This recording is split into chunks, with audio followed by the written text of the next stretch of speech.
talagang nilantakan agad namin yung prutas doon ay kasi may mga fruits eh. May apples, may oranges, merong pakwan. All day, boys, all day. Tapos maya-maya, dumating na yung mga magmamasahe. Oh, with flowers, ha? Flower stuff. Wow. You earned it. Tapos sabi ko, grabe, sobrang relaxing to. So habang ginagawa yun, kumakain ako, tapos umiinom ako ng hot chocolate. Sobrang relaxing talaga. At that point, kinakailangan ko pala yung mga ganong klase ng pampering. Oh, look at that payat. Gumanon, no? Oh my God. Payat. Hindi ka naman mukha yung sarili ko.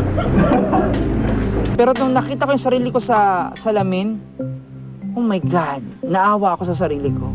First time ko nakita na nag-slim na ako, ang itim ko, ang kapal ng balbas ko, naawa ako. Hindi ko nga nakilala sarili ko. Sabi ko, who is this person that I see standing in front of me? Where did my reflections go? Okay, I'm washing my kilikili for the first time.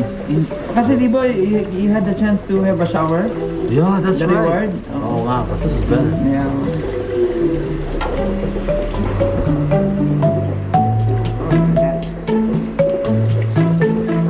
And the shake and the smell. Oh. Amazing. Amazing. Sir Arnold. Ate, no! Jinky, stop it! Boys! Percent. Oh! Ate, lamig! Wow! Tapos, maya-maya, meron na siyang nilalagay. Pero ang lamig eh. Sabi ko, ang lamig naman yan. Ano ba yan? Maya-maya, naamoy ko, gatas. Pinaliliguan ako ng gatas. It's like they're cooking you. You know, they're cooking you on an oven, and they start brushing the stuff on you, which is I call the pancake mix, and you can taste it. You know, you can even smell it. It smells so sweet. Wow. Boy, this is amazing. Oh, yes. Definitely amazing. Grabe, as in, pati yung puwet mo, in-slice sa gitna. Talagang slice talagang gano'n, no? Sabi ko, oh! Oh, this is so nice. This is amazing. I didn't know that there was something like this ever existed.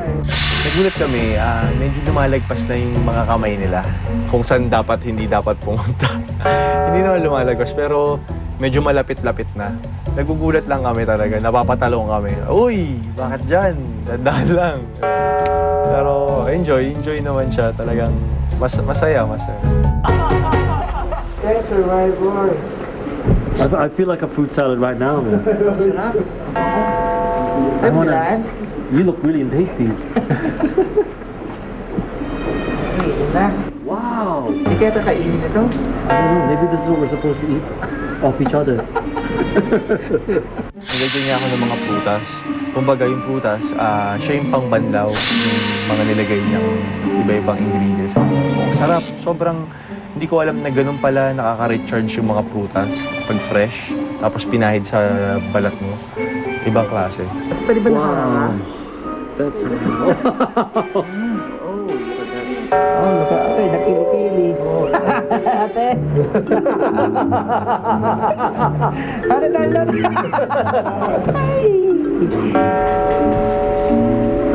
This is something I don't do. Parang I'm thinking maybe this should have been something na the girl should have got. You know, I was just so confused. You know, I didn't know this woman. We didn't even go out for dinner before she did this to me. Oh, wow. Nakita ko na to sa TV. After they finished scrubbing us and violating us, they put these pieces of fruit. This is my favorite one. What's your favorite one? I call this one the complete sing it extraction. Let's sing it.